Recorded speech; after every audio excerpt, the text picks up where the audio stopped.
The following is a special presentation of Tony Kurre Radio.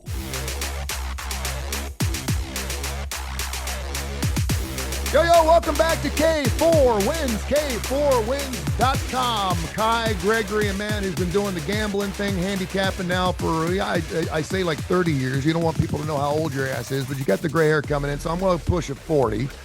He's got an AC/DC shirt on. He started in 8th grade, yeah. He absolutely did. That is Kip Keefer right below me, executive director of the Birmingham Racecourse and Casino, and of course now just picked up by the Porch Creek Indians, and they have a place down in Aruba. We're going to be doing our show from there sometime next year, hopefully for about a month.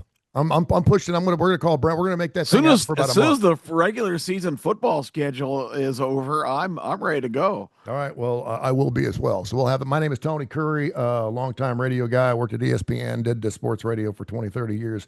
And of course, Case Keefer, who usually joins us, is with the Las Vegas Raiders today. Yeah. He is working with the Raiders. He is their official beat writer. And first things first, right? I mean, we got. And isn't it hilarious, you guys?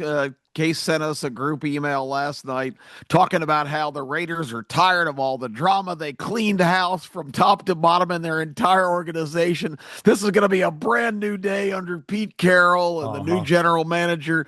And they're 4 or 5 days into training camp, and they've already got a major controversy going on. It's the damnedest soap opera of all time. And there's no reason to think that program, that team, that franchise, this is like the beginning of a new thing, and they're going to be successful. I mean, they got a great coach, obviously Pete Carroll. He's been there, done that, and they're in a brand new city. I mean, it's just like I cannot imagine just the buzz going on. And Kip and I, you and I talked about this while we were doing some television earlier this week, our TV show on ABC 3340, and Kai will join us probably the next couple of weeks talking some college football. ABC 3340 starting lineup. We just talked about it, that town. I mean, and then you talk about the Sacramento A's, of course, obviously, who are averaging, by the way, 6,700 fans a game at their baseball games. People are still showing up. They say when someone yells at a baseball player, everybody in the stadium can hear only it seats 12,000 or something. Yeah, it's a minor league park, but so they're building a brand new park right off the strip. So Las Vegas has got it going on, Kip. It's a good time to be a Las Vegas. They really do. Yeah, they really do. And on top of that, we just mentioned you said you saw Zach Brown on television. What was it a couple days ago? He was on Fox and Friends. Yeah, the number one morning show, of course, on cable television. We kind of he's on Good Morning America today. There you go. We kind of scooped them because we had their drummer Chris Fryer on the show last week. Yeah, we beat them by a week. We already scooped the Sphere deal. My feeling is as much as intricate, as important as Chris Fryer is to that band. He keeps the rhythm for the whole thing. He does his job only. And because when we talked about the collaboration with Snoop Dogg and the things going on at the Sphere, and you mentioned they already added 2 new shows. By the way, we know somebody, so we all need to be going to Las Vegas and seeing Zach Brown Band.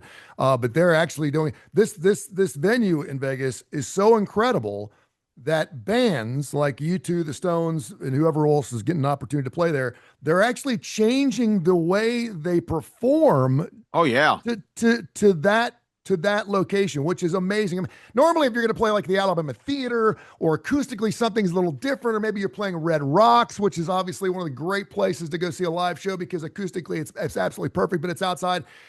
But for a band to change up everything and spend 12, 13, 14 months on spending 6 or 7 nights there to make it the best it could possibly should tell you just how good that show is going to be. So if you want to see that show, check us out on our YouTube channel. You can go to Tony Kurre Radio. We have a YouTube channel there. The starting lineup, we're on ABC 3340. We'll get after it. All right, we're going to get into the Big 12 and the ACC today. We are just about 29 days away from the first college football game, Iowa State, K-State in Dublin. So we're looking forward to that. We're inside 30 days, fired up about that. So we're going to get after it here. info@tonykurreradio.net. If you have any email questions, send them on. First of all, we'd like to check on, see how we did last week. By the way, this show's on every Tuesday and Friday, 10 o'clock a.m. Central Time, and we're always on the Coastal Sports Network. They're going through some technical advantages, if you will. I want to say they're kind of refurbishing some things to make it even faster and better for all of us.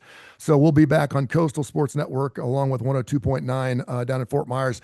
We'll be back on them on next Tuesday at 10 o'clock Central Time. But how did we do on our numbers last week, Kai? Well, I mean, we have, since we did the show Tuesday, we've done well since then. Yesterday, 2-2, moves us to 574, 322 and 4 overall. So, still hitting at a great clip. Yesterday, a little bit slow. There's only, we had to go CFL, we had to go WNBA, there's only 5 Major League Baseball games. So, we did well in WNBA, but baseball games, good grief. Those, yesterday was just kind of crazy. And then, of course, you look at the CFL and, it was a little crazy. We didn't do there, but, well, moving forward, now we're back to a full slate. I love some series this weekend also that have kicked up in Major League Baseball. Can't wait to post those and talk about those. Fantastic. You get on the site, by the way, and a lot of people will notice a couple of things. First of all, we all work together. So if I've got, and this happened a couple of times this past week, where Kip had one side, I had the other, we won't put that play up. We want to make sure we're all consensus on the same page. We also try to stay away from huge favorites. It's just because if you lose a favorite, you're going to have to win 2 to get your money back, and it makes it really difficult. I know there's people like to parlay $200 winners all the time. You do your thing, that's fine. And I'm not saying that we wouldn't do that, but I mean, I've been bitten by that minus 200 bug so many times. So we try, we're winning at a 70% clip, and we're doing it only giving up 15, 20, 25% juice. We maybe go up to $1.55 or 60 if we really like something. Our over-unders are doing really, really well too. And of course, just slight juice on that as well. So when you look at the numbers, we don't want people, because I was checking out a baseball site the other day. They had 3 favorites of 260 or more on it. Yeah. First of all, some sites you can't even get a 260 favorite on. You have to give up a run line on it. And I'm never going to give up a run line. It's just ridiculous because it's going to happen. They're going to win by 1. You're going to lose your bet. And so just to put up that kind of money, it takes one bad night, man. Next thing you know, $100 player is down $1,000, and you're like, what the hell just happened? You wake up sticky, broken, confused, and you're like, what the hell's going on here? So interesting you said that, because we posted a run line today already. There's a 3 o'clock game today that I don't know if we'll have this online or not, but we took Milwaukee minus 1.5 over Miami today. The line, I think, was 240. Who's going for minus 1.5 was even money. Peralta going today? Who's going for Milwaukee? Yeah, Peralta. He's been good this year, and Milwaukee's been good too. Although they're cooling off. They're 20 games over 500 as of this morning. That just blows my mind. I saw this team about 6 weeks ago and said these guys are. I mean, they were about 500 then. They're playing it. They just said they're cooling off. They're 9-1 in their last 10. How is that? Yeah, they're really tailing off. I say that. Well, they cooled off just a little bit after they ran off 12 in a row. But yeah, I mean, they're still hotter than chicken shit. There's no doubt. I mean, they're still playing unbelievable baseball. The crazy thing about the whole Milwaukee thing is, and I really think that the Central is going to have something to say about some wild card action, because I think my Cincinnati Reds, when Green comes back, and again, I breed a lot of rubbish out of the Cincinnati Enquirer. That town is really high on their Cincinnati Reds, and a lot of it has to do with Terry Francona. I mean, if you'd had anybody else in there, but when you have a Dusty Baker, a Terry Francona, or a Jeff Brom, or a coach that really, or a Bill Belichick, who we'll talk about today, he can change the entire program in a heartbeat, if not win games, actually put asses in seats, which was what they're doing at North Carolina. Let's, do we have anything else on baseball you want to get into? We got the trade deadline coming up here shortly. And of course, we have plays every single day. There are some days where I'll have 9 things I like, and there's other days where I have absolutely 0. And again, a lot of looks at the run lines and plays and stuff like that. But anything else you want to throw that way, either one of you guys? Well, I definitely want to talk about, there's 2 marquee series this weekend. You got the Phillies at the Yankees, and you got the Dodgers in Boston against the Red Sox. And with the Dodgers, with their massive payroll and everybody, they were the prohibitive favorite to just buy their way to another championship. It's amazing to me that the Red Sox have been hot here in the last month or so. Those teams are only separated by 5 games in the overall standings. So the dominant Dodgers and the awesome, powerful Yankees, both are pretty pedestrian in the record department, considering the personnel those teams have. It's something that tells me, and it's a 162 game season, and you're not expected to be 20 games over 500 like Milwaukee is halfway through the season. But I feel you, and I don't think the fan bases are getting nasty yet. But if they don't start winning some long streaks, I think you'll see that, Kai. Well, the pitching matchups favor you. Look at the series this weekend for the Dodgers and the Red Sox. Who would have thought going into this weekend, from the beginning of the year, the Red Sox would actually have the starting pitchers advantage over the Dodgers. Now, the Red Sox, they can hit, but again, you're starting 4 rookies. You got all kinds of youth in that system. I do like the Red Sox on the series this weekend. I really do. It's just kind of one of those things. And then I like Philly against the Yankees. And what is that series price for both Sox? So the price was not up when I looked at it at 8:00 this morning on these, at least on the sites that I looked on.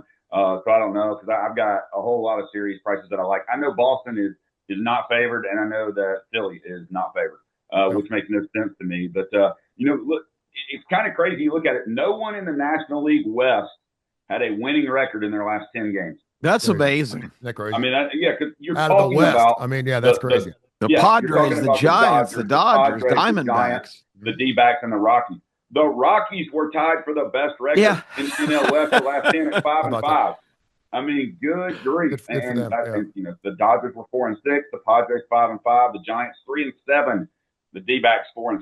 In that group, and it's kind of crazy to think about that. We're talking about the Colorado Rockies, who've won 26 games all year, have won more games than the Dodgers did in their last 10. That's shocking. Well, and they're again, no team's ever gone 0-162 or 162-0. So you're going to win, you're going to lose, and that's what we're here for. You're going to basically you're going to win two. You're going to go 2-1 if you have a great season. Yeah.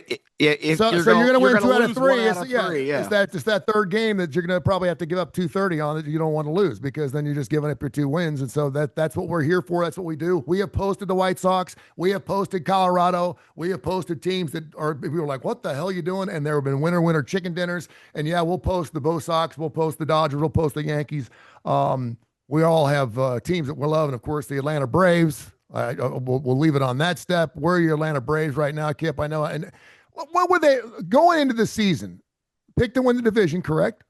Oh, absolutely. Picked second in the National League by the Vegas odds to win the National League pennant behind the Dodgers. What was their over/under on wins, losses? Kai, do you remember? Was it 92.5, something like that? 92.5. Yep. Yeah, if you got the under, under, 44 wins, by the way. Yeah. 101 games into the season. There's 13 games under 500 at 44 and 57. That's a winner. They are just god off. They find a way to lose every game. They got blown out. The Giants had lost 6 or 7 in a row. They beat them the first game. The Giants just blew them out of the water the last 2 days. The team has quit. They're throwing anonymous pitchers you never heard of because their pitching staff's now completely broke down. They're not getting any production except for from Olsen, who's kind of had a revive year after his down year last year. They're just basically just going through the motions. I've been calling for Snitker to step aside. He announced his retirement plan this week because he's just a pat guys on the back guy. How long Snitker been there? Snitker has been in the organization for 51 years. Yeah. He's been the manager since was it 2019? It's 19 or 20. About 6-7 years. Okay. So I mean, and he's done some special things. He may have even got the job at I think they fired Freddie Gonzalez before the end of the 18 season. So full seasons, I think 2018 to current right now. I really do, and I think you've been talking about Snitker too, and that's why I brought up the Terry Francona thing. A lot of people think the manager doesn't matter in Major League Baseball. I think it's probably one of the most important parts. I mean, huge. Period. I think a right manager will win you 10 or 15 games, and there's a reason why the Bochy's and the Dusty Bakers and those guys keep showing up and surfacing in areas and end up winning championships. They do it everywhere they go, and so there's nothing to be said about just how great a manager is. And it's not just about X's and O's and trying to figure out lefties against righties and everything else. These guys actually know what they're doing, so it's pretty good stuff.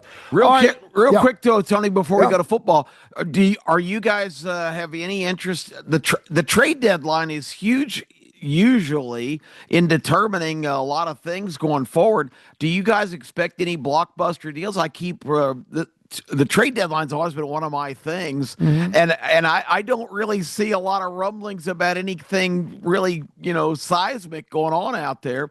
And it's too bad Case isn't on, because I remember when Case was just a little kid, like 2nd, 3rd, 4th grade, I'd be at work and he'd call me like a day before the trade deadline to say the Padres just traded the relief pitcher so and so. He was monitoring every transaction. I'd say, oh, that's good, so that's always been one of his things Wins too. But Kai, do you see anything on the horizon on the trade deadline that we should be having our eye on? Because there's got to be some sellers, but I really don't see any marquee names that are in the mix as far as the rumors are concerned. Well, after Seattle made that move yesterday to get Josh Naylor, I mean, I think that was big from Arizona. I think that helps Arizona up a little bit more to have a fire sale. I mean, they're only 3 games under 500, but they're 50 and 53. They're making moves. Seattle needed to make a move. Being 5 games behind Houston to try to get in there. They're still well in the playoff picture. There's a lot of rumors out of Boston that Duran may be on the trading block, which I think his name's absolutely stupid for Boston. But I mean, Boston's made stupid trades before. Why would they trade Jaron? Why would they do that? Just because of the youth still that they have in the movement, and he's been playing okay, but he according to things I'm hearing out of Boston, they don't think he's an everyday outfielder. I totally disagree, but that's based on what they have, what else they have, and the youth that they have out there. He's hitting okay, but I mean the guy can hit one in the gap, and it's a stand-up double where most people are having to dive in. He's fast, and where he's thinking about going for a triple. He steals bases right and left. He's a great leadoff hitter, and from everything I see, great to be in the clubhouse. I mean, it's Boston is winning games differently. Although grand slam the other night from Ramon and just the way they're playing, but it's totally different than what you get with the Yankees, and everybody's complaining about the Yankees. I do think they're going to make a move, and I think it's going to be a pitching move from someone, and I can't remember the guy from Arizona's name. That I think he's it's not their number 1, I think it's their number 2 in their rotation. He's going to be up for trades. I think when I was looking at it, you've got some guys that may get gone from the White Sox. But they've really given everything away in my opinion, in the last 3 years, especially their pitching. Their farm system, in my opinion, is in disarray now because they've given away so many things. You got a lot of Southsiders heading up to the north side because the Cubs are having some success this year too. Yeah, Tony, there's 5 or 6 teams. It's amazing how in certain years just an individual position becomes the focus. There are like 5 or 6 teams that are desperate to upgrade their situations at third base. The Yankees are one of them. They got some guy named Vavas playing now who looks like he kind of sucks. Doesn't know how to run the bases. Acuna threw him out, tagging up from second to third from the right field corner, nailed him, but he couldn't run 90 feet. But the hot item there is a former Red you'll be familiar with because the Reds desperately need a third baseman. Yeah, they do. Everybody's wanting Eugenio Suarez, who is a guy who strikes out about 3 times out of 4 but homers the other time.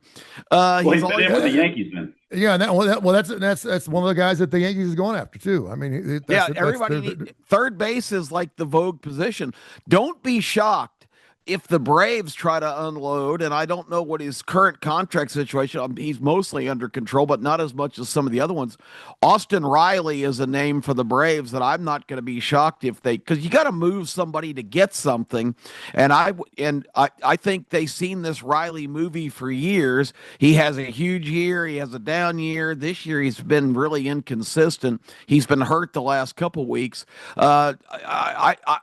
Maybe it won't be Riley, but I think somebody's going to unload a competent third baseman because that's what everybody seems to be clamoring for. And of course, like Kai said, pitching help is always huge. Charlie Morton, the 900-year-old veteran for the Orioles, will definitely be moved. Zach Gallen from the Diamondbacks. There's some pretty decent names, but pitching's always bullpen arms. The Braves will unload like Pierce Johnson and a couple other semi-competent relievers they have, but I think the Braves are going to be pretty active, but I'm really interested to see where Suarez ends up. It's amazing after the Reds let him go a couple of years ago, they're really in there bidding like crazy to try to get him back. I know it. And you know what? I mean, the Reds have done that a million times where they will let go of a player early on. He'll get smoking hot. And I always think it's an environment thing. I really do. I think a lot of times it's just getting out of a losing environment, and next thing it'll get really hot. Yeah, another guy that it's amazing too, and I love to watch the numbers on, but Justin Verlander. This ain't your daddy's Justin Verlander. He's 1-8 right now with a 4.7 ERA. And a 1.49 whip. And he can only go 5 innings. He's only pitched into the sixth like 3 times in 17 starts. That's not very good. He's 42 years old. No, there's no doubt. According to MLB, MLB.com, the top 8 baseball teams that need to make moves: the Yankees #1, the Phillies #2, Detroit #3, Seattle #4, the Mets 5th, San Diego 6th, Toronto Blue Jays are #7. The 8th team would be the LA Dodgers. So the big dogs, the big hitters. A lot of people would say, listen, despite the fact the Yankees went the World Series last year, why in the world would you want to screw with that and change it? They're always going to tinker. They're always going to do whatever it takes to win and get that right chemistry going down the stretch into October. So it should be interesting to see what happens. And, of course, we'll talk about it and have it all for you right here on K4Wins. K4Wins.com. Go ahead. I was just going to say, too, I wanted to get Kai's reaction to this. We were kind of starting to talk up the Tigers. Man, what's going on in Detroit, Kai? That's a great question. You want to talk about a team that just completely reversed from the All-Star break, and even a couple of games or series were there before. But it boggles my mind. We talked about it a couple of weeks ago, and I'm glad you brought this up, because we talked about a couple of weeks ago how we really don't like playing right coming up to the All-Star break and then after the All-Star break to the trade deadline. And we put some plays out. We put some, in my opinion, questionable plays out sometimes. That it was probably my plays that were the questionable ones that we put out. But because of the way baseball is going right now, in Detroit, it is just caught on that nobody is hitting the ball. And if they're hitting, the pitching is atrocious. And it looks like, 1-9 their last 10, and averaging 2 runs a game. It just looks like everybody's looking for somebody else to make a play. They're not looking at themselves. Everybody's looking at somebody else to make a pitch. Everybody's looking at the manager to make a decision. The manager's looking at the guys like, make a play. And everything is ass backwards. They are. Anything goes in Detroit. In their defense, they are a really young baseball team. I don't think people expect them to be as good as they were in the first half for Detroit, for sure. But you're right. And that's what you see when you don't have leadership. When you don't have leadership. Got swept by the Pirates. Good grief. Hey, now, this Pittsburgh Pirates, they'll roll one off once in a while now. They'll see what happens. That's just because your Cincinnati Reds have been swept by them a few times. You have to say that. No shit. Please don't all remind right, me. I'll Listen, shut up about baseball now. Yeah, I'm just looking over 78.5. That's all I care about at this point. If they make the playoffs, it's a groovy year for sure. Let's get into some college football here. And we were going to talk about some Big 12 and some ACC. I want to start with the ACC today, just because there was a story that just came down through ESPN. Evidently, ESPN is, they're whores. They were so far up Deion Sanders' jock last year. You could not turn ESPN on, not see something going on with Colorado. He was on College Game Day. He was on their morning show. They were out there like 16 times last year. He was wearing sunglasses, his hat, the whole 9 yards, and we saw what happened with that program. It appears that ESPN is now sniffing around Bill Belichick's area, his mid-range area, if you will. Maybe it's because he's got a hot 24-year-old girlfriend. All 6 of their home games sold out for the first time in forever for North Carolina. And now even the road games seem to be rolling well. People want to see Bill Belichick on the sidelines. Of course, their home opener is coming up against TCU. According to StubHub, $350 to see North Carolina and TCU in September. Are you shitting me? You'd have to pay me $350 to go to that game. According to a lot of the sites, I did a lot of prep today. According to most sites, and I pulled about 5 or 6 sites that I really like, the Sporting News, ESPN, and others. They're looking for about a 6-6, 7-5 record for North Carolina. I think we all know what's going on here. I don't think Bill Belichick's going to be a coach there for 10 years. I do think that he's brought a lot back to the program. But there's some other teams in the ACC. For as bad as the ACC was last year, look out this year, because everyone's just talking about Clemson. But you got Notre Dame that's certainly going to be on the schedule for several teams, including Miami. They may have something to say about it. You got Louisville, who, of course, you talked about Jeff Brom on our show the other day. SMU could be good. NC State has been picked to win 9 games. So we'll start with you, Kai. Let's go with North Carolina. It's a wonderful story. It's super cool. They're selling a hell of a lot of tickets. It seems like they bring old guys in and it works. I think their schedule probably sets up to maybe win 7 games. They do not have the strongest schedule in the world. That TCU game is going to probably determine their season, like a lot of teams as far as the wins. Right now, I still have TCU winning that game. And by the way, and I do too. Real quick, just before you go any further, because I want you mentioned the schedule. TCU is their home game September 1st at Charlotte, Richmond at home, at UCF, open date before Clemson, which is a loss, October 4th. Then they have another open date before they play at Cal. Virginia should be a win, at Syracuse, Stanford, Wake Forest, Duke, and then at NC State. So it's not an incredibly unbearable schedule. But it's certainly an ACC type schedule as well. UCF is not going to be good, so I got them 3-1 going into Clemson, 3-2. I think they lose going cross country to Cal.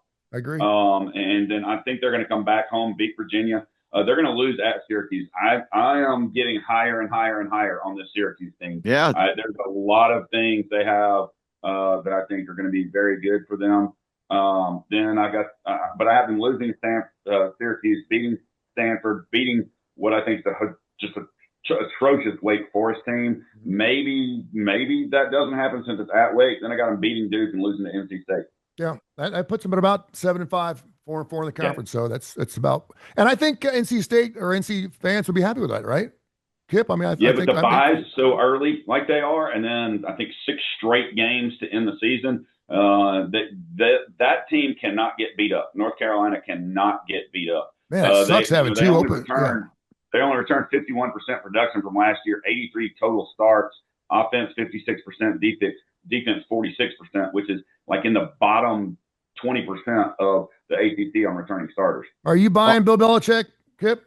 Not really. And what he's inheriting, let's not forget the low light of the entire season last year. Mac Brown presiding over another octogenarian in control. Remember at home in Chapel Hill, they lost to James Madison 70-45. Mm-hmm. They gave up 70 points to James Madison at home. And it wasn't that close. No, it could have been worse. Right. James Madison called off the dogs. So, I mean, I don't know what they've done defensively, but they're bringing in the great defensive guru, Bill Belichick. But you guys might, I've got a theory on that. He basically 2 years ago campaigned for every job that this is going into last season. I say 2 years ago, he basically was a major candidate representing going. He spent like a whole week in Atlanta begging the Falcons for their head coaching job because his last couple of years at New England, when he was in total control and Brady left, were the most embarrassing, just terrible performances. Those Patriot teams were amongst the worst in the NFL. So he's heard the whispers, all these years, the Patriot dynasty, it was Brady, not Belichick. So this guy is desperate to coach somewhere to try and just kind of renew his stock. And he's gone the college route. I look at Bill Belichick, this is a guy who's preached endlessly his whole career, no distractions, football, mind on football. And what has he done in the last year or so? No, he's Mr. Distraction. I mean, period. Yeah, with the woman he's dating, with everything he's got. Distraction. There's going to be more interest in Jordan Hudson than on Bill Belichick in North Carolina. And if you're a 22-year-old college football player and your coach is fooling around with a girl that's you could be dating the coach's girlfriend. Yeah, I mean, the whole thing, how do you have respect for this guy?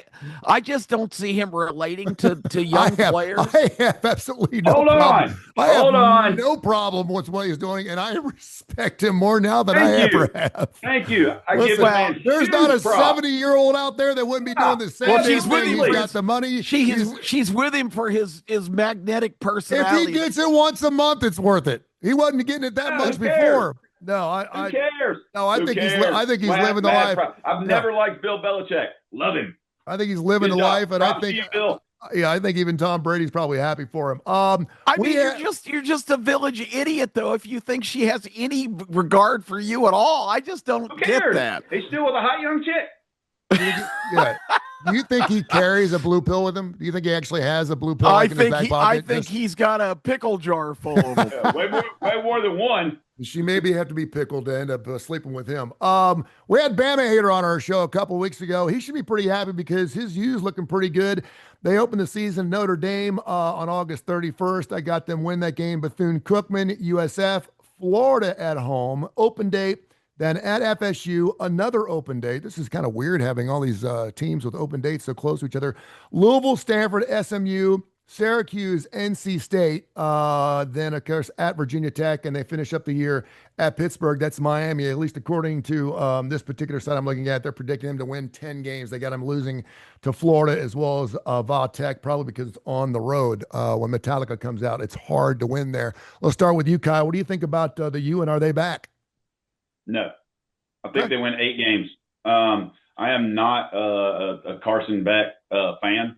I think Miami probably gets out coached in 5 or 6 games, including game 1. I got them beating Bethune, beating South Florida, obviously losing to Notre Dame. I got them losing to Florida. I got them losing to Florida, or I got them beating Florida State. Although it's at Florida State, you know, if Castellanos, however you say his name, if he can come back and bring something into Florida State, maybe Florida State wins that.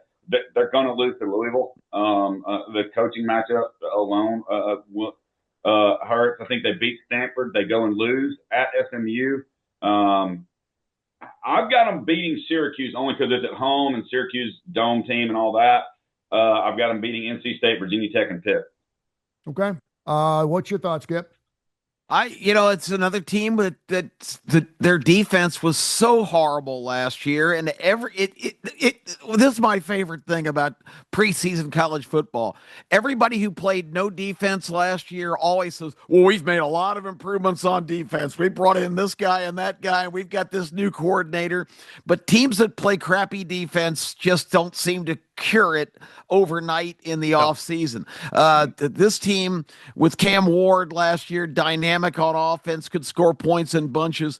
The defense, I mean, let's think back to that game at Syracuse, the last game of the year. Clemson had already lost. Miami just had to find a way to win that game. They got ahead by 14 points in the second quarter and just completely, I'm going to say it, pissed it away in the second half because they couldn't stop Syracuse at all. And so I still have big questions. And Kai mentioned Carson Beck. I hope that they don't think Carson Beck's going to come down and replace Cam Ward, because Ward made so many plays with his feet, and I'm not necessarily scrambles and running plays. He kept plays alive. This guy ran around and, spun and eluded tacklers long enough to get somebody loose downfield. They made more like backyard kind of football plays last year than any team I can ever remember. They're not going to get that from Carson Beck. So they've had to overhaul their entire offensive philosophy now for a pocket passer who's got concrete blocks on his feet. I just don't see them making that transition. I think that's a hard watch for a fan too, to go from that style to Cam Ward style, where he could outrun anything, and even on a 3rd and long, man. I mean, the breakdown in coverage, the next thing you know, he's getting a first down. I think it was a 3rd and 23 last year. This is interesting. Carson Beck, too. Last year, the Georgia receiving corps just had a horrible year with drops. Georgia, like 30 pass ahead of the next lowest team, or the next most frequent team of dropping passes. And Terry Quillian, my radio partner, was having a pool installed at her house in Metro Houston, and the guy who was in charge of the pool company was a former Georgia baseball player, and he had an interesting theory. Arian Smith was a Georgia deep threat receiver who went to the NFL Combine and just wowed everybody with his speed and his hands, making circus catches. He dropped so many balls last year for Georgia, it was just not even funny. But this guy has an interesting theory, former baseball player, infielder. He said his theory about the Georgia drops last year, he put some of that on Carson Beck. He said, I played with guys for a lot of years that just put funky, like side-armed, weird kind of spins on throws. He said the number of drops by the Georgia receivers last year may be attributable to Carson Beck's release or how he was throwing the football, because you always heard about quarterbacks throwing catchable balls. Well, maybe Carson Beck has a little bit of a yip that we don't Listen, nobody if really. if the ball's in the breadbasket, your ass is a wide receiver. Your job is to catch it. I don't care if Catch it's the coming from ball. a Yeah, lefty. if you I don't got your care if it's hands got. on it, I yeah. don't care if it's going head over heel. It doesn't matter. I mean, But if fact it's that they- dipping or spinning or No. coming in sideways, it's tougher to catch. So I don't know if there's anything to that, but it's interesting food for thought. That being said, I would think to catch a football from Patrick Mahomes would have to be almost impossible then, because you never know where the hell that ball is coming from. He pushes the ball. He does it underhanded. He does it left-handed. He's throwing right-handed. He's throwing both ways. So, yeah, but, they want to use that argument for sure. All right, I want to go back since we've mentioned the word Syracuse so many times during the show, and we're wondering why. And it's because Kai mentioned earlier in the show that he thinks they could have quite a special season. They do open the season against your Tennessee Volunteers in Atlanta coming up on the 30th of August. UConn, Colgate, at Clemson. Oh, boy. Yeah, at Clemson, Duke, at SMU, the open date, then Pitt at Georgia Tech, North Carolina at home, at Miami, open date, at Notre Dame, and then Boston College at the end of the season, at least according to this site here, this sporting news site. They got them going 6-6 and 4-4 in conference play. You see them doing better than that, guy? I think 6 wins is done. Absolutely. And a bowl game for this squad would be good. I think they're there. I do think I've already played Syracuse. I got them at 14 versus Tennessee. Being a dome team and playing in the dome, I like that, especially with all the question marks Tennessee has and all the crap going around with Tennessee right now with Luke Carter, and the locker room is up in the air. I wouldn't be surprised if Tennessee pulls out a win. It's not going to be a comfortable win. It's not going to be something where in the fourth quarter you're looking to the 2:30 game to go, how do I double the money on this? Unless you take Syracuse, then you probably will be. They're going to beat UConn. They're going to beat Colgate. Clemson, at Clemson, it still says to be determined. So if that's an 11 o'clock in the morning game, then I'm going to give Syracuse a shot because Clemson sucks at home in 11 o'clock games. They wake up about 1 generally at home, and that's what I always look at with Clemson games. I got them beating Duke, losing to SMU. I've got them beating Pitt only because it's at home, but I don't know. I think they're going to lose to my pick to win the ACC, Georgia Tech. Then they beat North Carolina, lose to Miami, lose to Notre Dame, and beat Boston College. All right, that's right. I said Georgia Tech wins. There you go. Before we finish up the show today, we're going to get Kai's top 3 active college football coaches. We did this on the show. Of course, Case pretty much went chalk. Who did he have? He had Ryan Day with Lanning, and who else did he have? Mark or Kirby Smart. Kirby Smart. So we're kind of like, wow.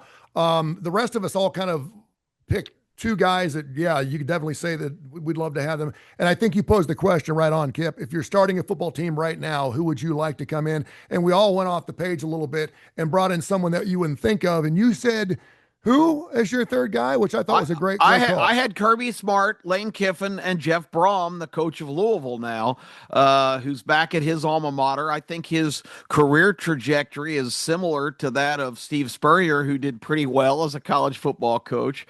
I don't think going to Louisville is quite as advantageous as Spurrier getting the Florida job. He had more resources, of course, to work with there. But I just really like what this guy won games at Purdue. And I think we were talking before the show. One of the things I measure a coach that's come into a program that's struggling and has some success. I like to watch the couple seasons right after they leave. Mm-hmm. And if the team collapses and goes right back to the level they were before, that tells me that guy's a pretty damn good coach. And I'm really high on Brom as a guy that I would look at if I had an opening at my program. You'd have to talk him off his alma mater, but that was kind of my sleeper. He is loved in Louisville, Kentucky. And of course, I got a chance to meet him and know him pretty well. Had dinner with him a couple of times. And of course, he was with the UAB program. They don't play anybody until almost October. Eastern Kentucky, James Madison, open date before Bowling Green. And you look at the schedule. Who almost beat Penn State last year, by the way. True. Then they have their first tough game, conference game at Pitt, September 27th. According to this site, they've got to win that game. Virginia. Then they got another open date, 2 open dates inside the first 6-7 weeks, and you haven't really played anybody. They're going to be. It seems like everybody's got that. That's and all their open dates they're all like a 2 or 3 weeks apart. Like you'd like to have one at the beginning of the season, maybe one at the end. That would be ideal. You'd think. Then at Miami, Boston Boston College, Week 10. at Virginia Tech, Cal, Clemson at home, at SMU, and then they finish the season obviously with Kentucky for the Bluegrass. Who's going to Bluegrass suck? Derby. So that's a winner. Chalk that one up. Yeah. So yeah, I mean, I could certainly see the Louisville Cardinals playing a 9-3, possible playoff team. Yeah, absolutely possible. I agree with Kip. I think Braum would be my number 3 if I went in. I just like the guy. He's another one of the quarterback whisperers. Allegedly, has got a pretty good offense. I want to see their defense put up. They had a pretty decent defense the last couple of years in Louisville. I was going to say Mark Stoops as my third, just to see if I could get a laugh. There you go. I don't think anybody, including Kentucky fans, want Mark Stoops as their coach.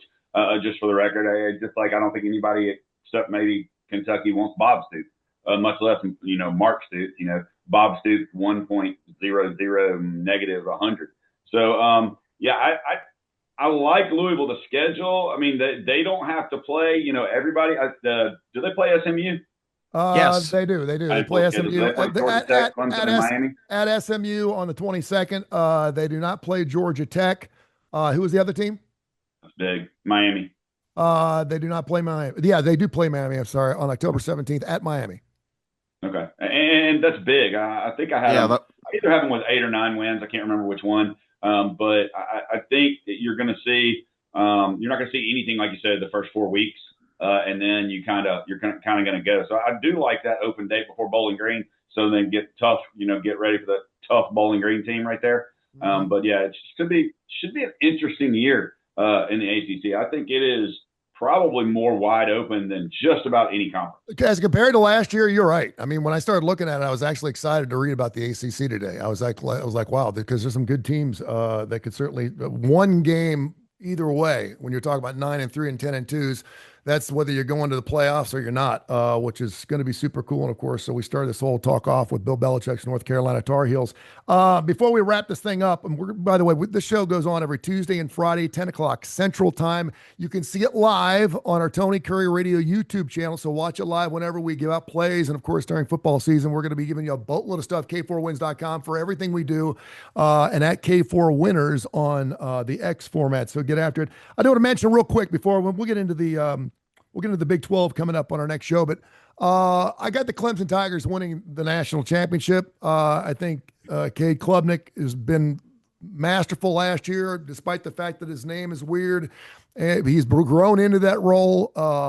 And the crazy thing is when everyone's talking about when Clemson started off so lousily, and of course we got the whole, hey, listen, if we were a stock, now's the time to buy. I'm never going to root against Dabo Swinney. I mean, I love what he does. I love his heart. I love his Christianity. I love the fact that he's a winning guy. He's won national championships.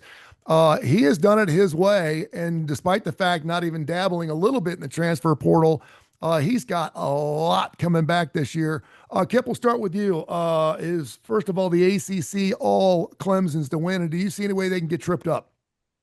Yeah, Kai touched on it before. It seems like they have 2 complete bummer games every year. I'm not as and again, I respect your opinion on Dabo. I still think Dabo has some shortcomings. I think he gets too much into character sometimes, and I think he's got to have a good staff around him, and I'm not so sure about his coordinators now. They've been, a little bit inconsistent the last couple of years, I guess.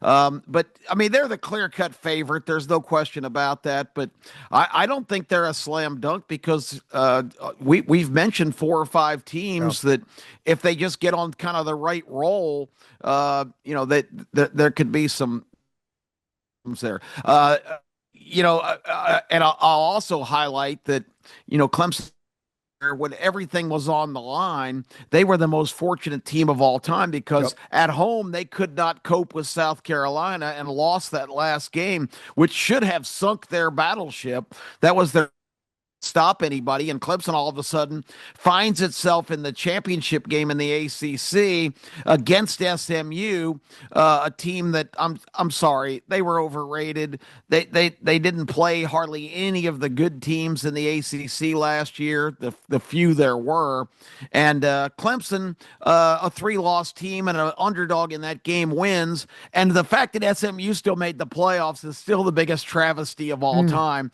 And a lot of it was based on the emotion of that game. Remember afterwards, Dabo saying, well, I'll tell you what, them fellas on that other sideline, they are a playoff team. And then Sean McDonough, the play-by-play guy, goes, well, what a valiant effort by SMU. Clemson basically sucked last year. It might have been a valiant effort, but they weren't playing a great.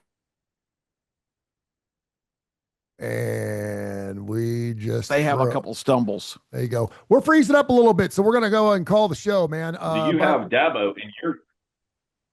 Yeah, I have in my 3 coaches. I had Dabo Sweeney, I had Ryan Day. Any guy that can lose to his rival 4 years in a row and still win a natty, I think says something about the guy. And then I went with Jeff Traylor from the Roadrunners of UTSA. He has had a winning season every year. Just got inducted in the Texas Hall of Fame. He's the Jerry Faust of Cincinnati high school football back in the 70s and 80s. They love him there. The only thing that's working against him is his ass is old. He's 58 years old. I'm 59. I can't imagine being in his position. But he's making $4 million a year. $4 million a year at UTSA. Good night. I miss, but that was Nick Saban's first number. Remember Nick Saban's $4 million for Alabama? People were like, we can't pay these coaches $4 million. It's outrageous. Trailer with the Roadrunners is now making $4 million a year in college football. Good Lord. It's crazy. Clemson better watch out week 3 at Georgia Tech. Just going in and telling you that right now. Brent Key and I will say, was on Terry's I will tell you that I have a guy in my top 3 that, because he tell you nobody else has on their radar. And make it quick, man, because we're freezing up. Really like that guy. Really good coach. We're going to call it a show, guys. We'll be back again every Tuesday and Friday, 10 o'clock Central Time, right here on the Coastal Sports Network and, of course, on Tony Kurre Radio. Always you can hear this show. Just get that TKR up like 100,000 other folks have, and you are good to go. Have a great weekend, you guys. Thank you.